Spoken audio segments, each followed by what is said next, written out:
Assalamualaikum warahmatullahi wabarakatuh. Perkenalkan, nama saya Novia Ibnu Wulanasari dengan nomor induk 17442010111. Di sini saya akan mempresentasikan hasil penelitian tugas akhir saya, tugas analisis statistik multivariat dengan judul Analisis Klaster untuk mengelompokkan kabupaten atau kota di Provinsi Jawa Timur berdasarkan indikator luas wilayah. Yang pertama yaitu pendahuluan. Latar belakang, pembangunan nasional di Indonesia menempatkan rakyat sebagai titik sentral pembangunan. Untuk dapat berkontribusi dalam proses pembangunan, tentunya dibutuhkan sarana prasarana yang unggul dari segi kuantitas dan kualitas. Seiring berkembangnya sektor industri dan jasa membuat jumlah penduduk semakin bertambah dan kebutuhan hidup yang meningkat. Oleh karena itulah, untuk merencanakan pembangunan sarana dan prasarana di tiap-tiap kabupaten atau kota, salah satunya diperlukan analisis klaster yang akan membantu pengelompokan kabupaten atau kota yang sekiranya membutuhkan penanganan yang sama dan berbeda. Variabel yang digunakan untuk mengelompokkan adalah luas wilayah, kepadatan penduduk, jumlah sarana pendidikan, dan laju pertumbuhan PDRB atas dasar harga berlaku. Rumusan masalah. Bagaimana analisis klaster untuk pengelompokan kabupaten atau kota di Provinsi Jawa Timur berdasarkan indikator luas wilayah?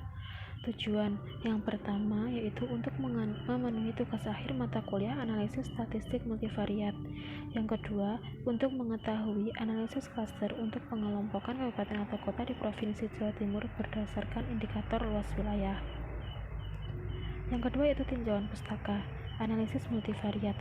Analisis multivariat adalah salah satu jenis analisis statistik yang digunakan dalam menganalisa data banyak berubah bebas dan berubah terikat.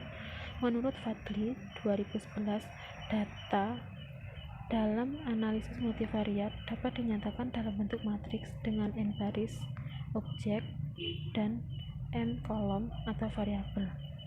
Analisis klaster atau analisis kelompok merupakan teknik analisis data yang bertujuan untuk mengelompokkan individu atau objek ke dalam beberapa kelompok yang memiliki sifat berbeda antar kelompok, sehingga individu atau objek yang terletak di dalam satu kelompok akan mempunyai sifat relatif homogen.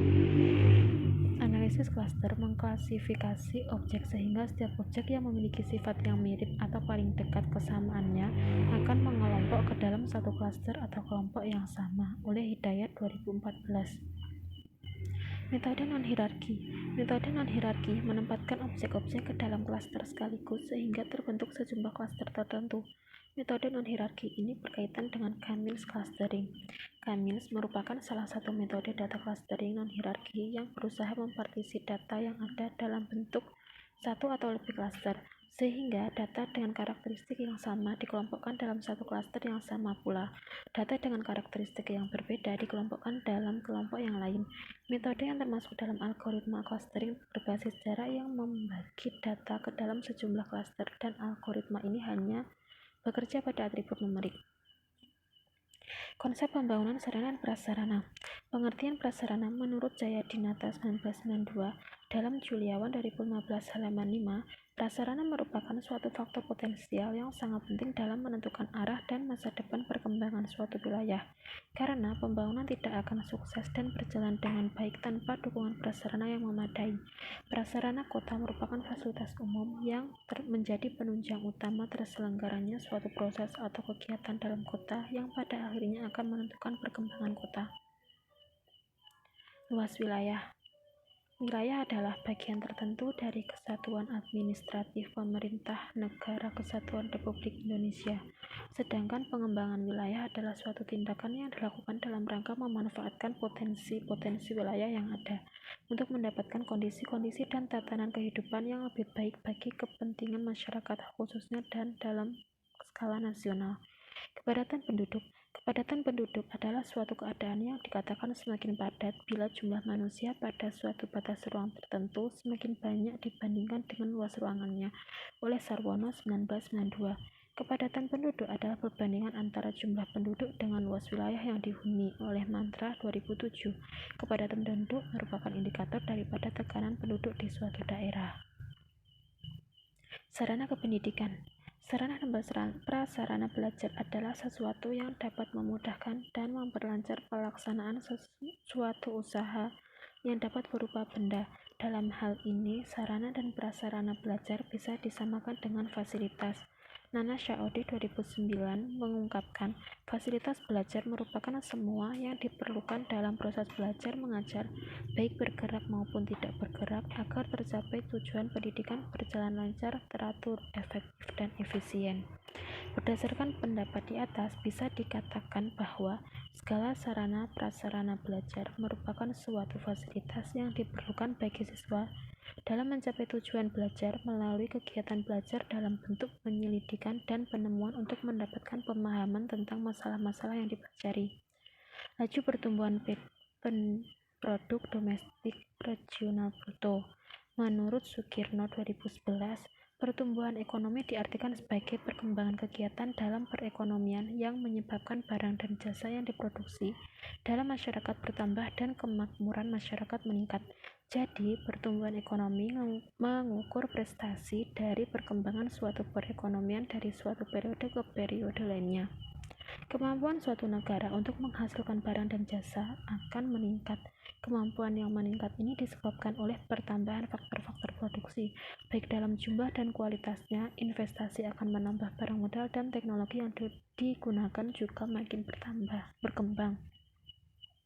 Metode penelitian, tempat dan waktu penelitian. Penelitian ini dilakukan pada semester ganjil tahun 2020 atau 2021, bertempat di program studi matematika Fakultas Ilmu Eksakta Universitas Nahdlatul Ulama Blitar. Jenis dan sumber data. Jenis data yang digunakan dalam penelitian ini adalah data sekunder yang diperoleh dari website resmi Badan Pusat Statistik atau BPS Provinsi Jawa Timur yang berupa buku dengan judul Provinsi Jawa Timur dalam angka 2019. Variabel penelitian. Variabel yang digunakan dalam penelitian ini adalah variabel yang menjadi kriteria dalam pengelompokan kabupaten atau kota, yaitu sarana dan prasarana pembangunan. Adapun indikator-indikatornya adalah X1 sebagai luas wilayah, X2 kepadatan penduduk, X3 sarana pendidikan, dan X4 laju pertumbuhan PDRB ADHB.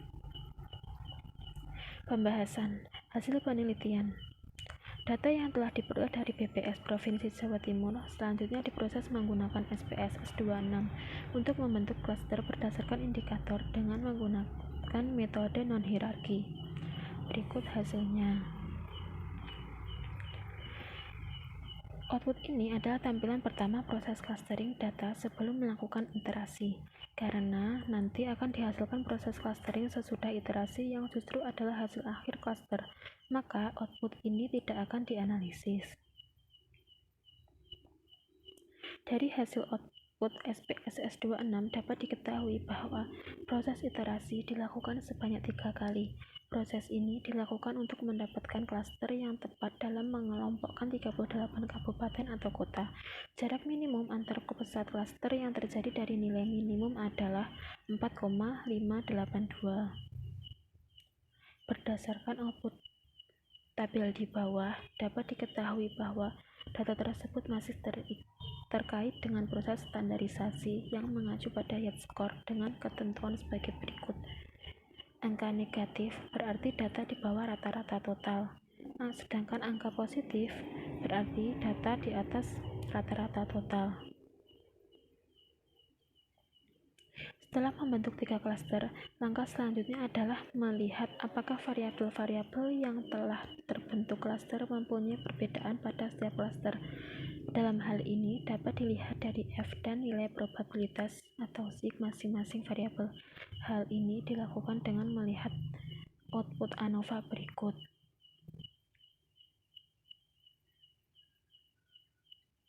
Interpretasi angka F adalah semakin besar angka F suatu variabel dan angka signifikasinya adalah 0,05, maka semakin besar pula perbedaan variabel tersebut pada ketiga variabel.